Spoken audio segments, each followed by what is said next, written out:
So question number 40 വരുന്ന സമയത്ത് a brass wire of length 2 metre radius 1 millimeter at 27 degrees Celsius is held taut between two rigid supports. അതായത് ഒരു brass wire നമ്മൾ രണ്ട് എൻഡുകളിൽ എന്ത് ചെയ്ത് വെച്ചിരിക്കുകയാണ്, ഫിക്സ് ചെയ്ത് വെച്ചിരിക്കുകയാണ്. രണ്ട് എൻഡുകളിൽ നമ്മളൊരു വയർ ഫിക്സ് ചെയ്ത് വെച്ചിരിക്കുന്ന സമയത്ത് എന്നിട്ട് എന്ത് ചെയ്തു, ടെമ്പറേച്ചർ കൂൾ ചെയ്തിട്ട് ടെമ്പറേച്ചർ -27 ഡിഗ്രി സെൽഷ്യസ് നമ്മൾ ടെമ്പറേച്ചർ കുറച്ച് -43 ഡിഗ്രി സെൽഷ്യസിലേക്ക് കൊണ്ടുവന്നു. സോ നമ്മളൊരു റിജിഡ് സപ്പോർട്ടിനിടയിൽ വെക്കുന്ന സമയത്ത് ടെമ്പറേച്ചർ കൂട്ടുകയോ കുറയ്ക്കുകയോ ചെയ്യുന്ന സമയത്ത് എന്തുണ്ടാവും, ഇത് എൻഡിൽ എന്ത് ചെയ്യുന്നു, സ്ട്രെസ് ഡെവലപ്പ് ചെയ്യും. ഡ്യൂ ടു ദാറ്റ് സ്ട്രെസ് അവിടെ ഒരു ഫോഴ്സ് ഡെവലപ്പ് ചെയ്യും. ആ ഫോഴ്സാണ് ഇവിടെ ടെൻഷനായിട്ട് നമ്മൾ ഡീൽ ചെയ്യുന്നത്.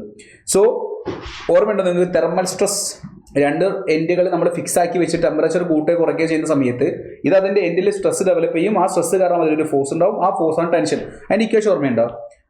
സ്ട്രെസ് എന്ന് പറഞ്ഞാൽ force by area is equal to y alpha A delta T. y alpha A delta T എങ്ങനെ വന്ന ഇക്വേഷൻ ഓർമ്മയുണ്ടോ? ഞാൻ രണ്ട് ചാപ്റ്റേഴ്സ്, അതായത് സോളിഡ്സും അതേപോലെ തന്നെ തെർമൽ പ്രോപ്പർട്ടീസ് ഓഫ് മാറ്റർ കൂടി മിക്സ് ചെയ്ത ചോദ്യമാണ്. അതായത് ഡെൽറ്റ എൽ ബൈ എൽ നമ്മൾ പഠിക്കുന്നുണ്ട്. Delta L by L is equal to y into അല്ലേ, അല്ലെങ്കിൽ നമുക്ക് ഇങ്ങനെ പറയാം, Young's modulus is equal to stress എന്ന് പറഞ്ഞാൽ എന്താ, force by area divide by delta L by L, അല്ലെങ്കിൽ force by area is equal to y into delta L by L. ഇത് നമ്മൾ സോളിഡ്സിൽ പഠിച്ച ഇക്വേഷൻ. പിന്നെ നമ്മൾ പഠിക്കുന്നത് തെർമൽ പ്രോപ്പർട്ടീസിൽ പഠിക്കുന്നത് delta L by L is equal to alpha delta T. ഇത് second equation. So F is equal to y into delta L by എല്ലിനെ നമുക്ക് എന്ത് കൊടുക്കും, ആൽഫ ഇൻറ്റു ഡെൽറ്റ ടി കൊടുക്കും. Alpha into delta T. ഇവിടെയുള്ള area ഇങ്ങോട്ട് വരുന്ന സമയത്ത് എന്ത് വരും, y ആൽഫ. താഴെയുള്ള ഏരിയ ഇങ്ങോട്ട് വന്നാൽ y alpha A delta T. This is the equation for force അല്ലെങ്കിൽ ടെൻഷൻ ഇൻ ദ വയർ. ഇതാണ് അവിടെ ഡെവലപ്പ് ചെയ്യുന്ന ടെൻഷൻ്റെ ഇക്വേഷൻ. ക്വസ്റ്റിൽ പറഞ്ഞിരിക്കുന്നത് 27 ഡിഗ്രിയിൽ നിന്ന് -43 ആക്കുന്ന സമയത്ത് ഉണ്ടാകുന്ന ടെൻഷൻ ടി ആണെങ്കിൽ 1.4 ടൈംസ് ഓഫ് ടെൻഷൻ ആക്കാൻ എത്രത്തോളം ടെമ്പറേച്ചർ കുറച്ച് എത്രത്തോളം എത്തിക്കണം എന്ന് ചോദിച്ചിരിക്കുന്നത്.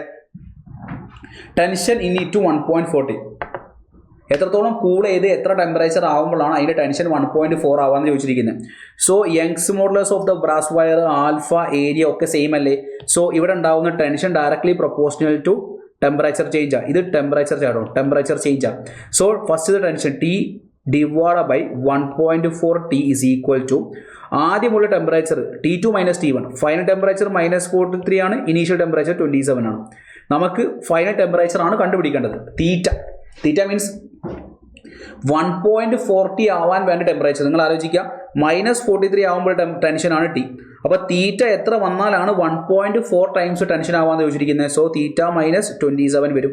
സോ ഇത് സോൾവ് ചെയ്ത് കഴിഞ്ഞാൽ you will get theta -27 divided by 1.4 is equal to -43 -27 that will give 50 -70 വരും. So theta -27 is equal to -70 into 1.4 that will give -14 into 7 വരും. That will give 8 -98. അപ്പോൾ theta -27 -98 വരും. Theta -27 -98 ആണെങ്കിൽ theta is equal to -98 plus 27 വരും. That will give 1 -71. -71 option 2 is the right answer. -71 option 2 is the right answer. നല്ല ചോദ്യം കേട്ടോ. അപ്പോൾ thermal പ്രോപ്പർട്ടീസും സോളിഡ്സും relate ചെയ്ത് വന്നിട്ട് നമ്മുടെ തെർമൽ സ്ട്രെസ്, അതായത് റിജിഡ് റോഡിൻ്റെ മുകളിൽ എക്സൈറ്റ് ചെയ്യുന്ന സ്ട്രെസ്സുമായി ബന്ധപ്പെട്ട് ഫോഴ്സുമായി കണക്ട് ചെയ്ത ചോദ്യമാണ് വന്നിരിക്കുന്നത്. സോ അടുത്ത ക്വസ്റ്റ്യനിലേക്ക് മൂവ് ചെയ്യാം.